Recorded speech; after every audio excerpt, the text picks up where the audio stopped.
All right, for those of you looking for information on the old handy Sam 1000 electric lift, hopefully this will help you. This is the one that I have.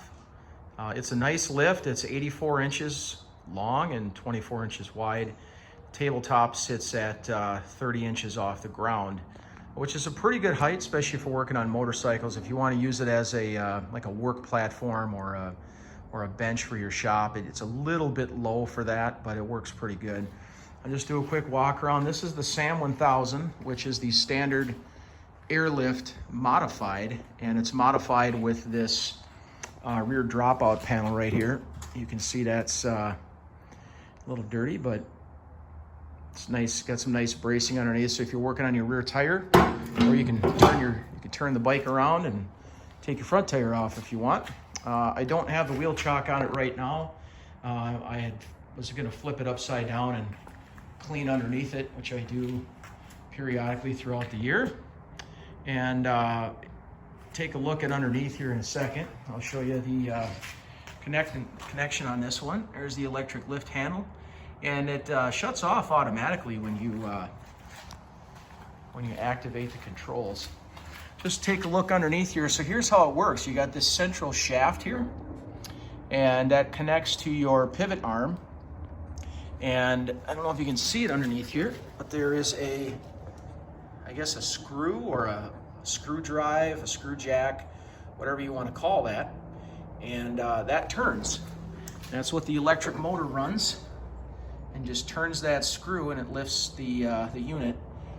This is your control box right here. I'll show you underneath there real quick if we can get a shot of that. So it has an electric motor underneath, and has a little connection here for the auto shut off. So all you do is you push it up or down and it runs on its own. It just goes up and down, and it shuts off when it hits the top, shuts off when it hits the bottom.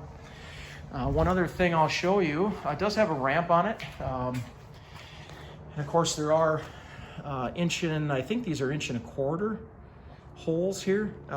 That's what you can put your side extensions on. There's one on the front and rear.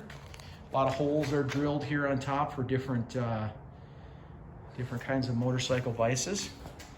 Oh, and then this right here, you'll see that it has the support bar teeth on it. Normally there's a bar that goes straight up and down that connects underneath the frame, and that's your safety stop on all of your pneumatic air-powered lifts. So this one is a direct drive screw system.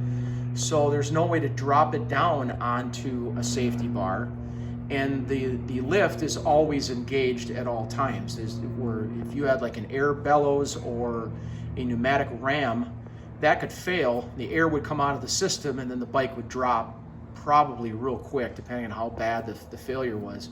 But with this is a direct drive screw system, so there is no safety detent.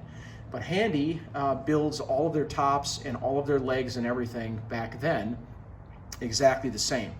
So you could add a bigger lift system with more power, or have more weight to it or whatever, but the frames and all that are all the same. The underpinnings are the same.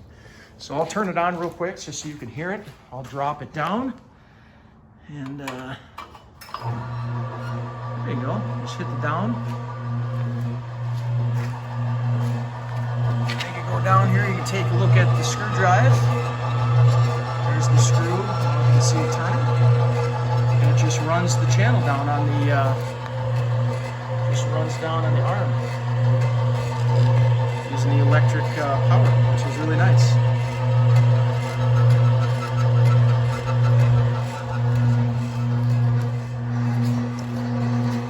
When it gets to the bottom, it has a little like a washer and a nut on it, and it just hits the end of the stop and pushes it over when you reach the bottom. Just so you have a chance to see what the electric lift can do and what it can't do. This does, again, it's rated at 1,000 pounds. And it's been a real good lift. It's about 12 years old, this one.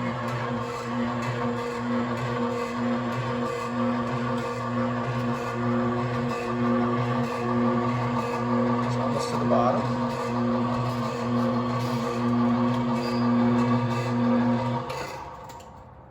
That's it. Hope you like it.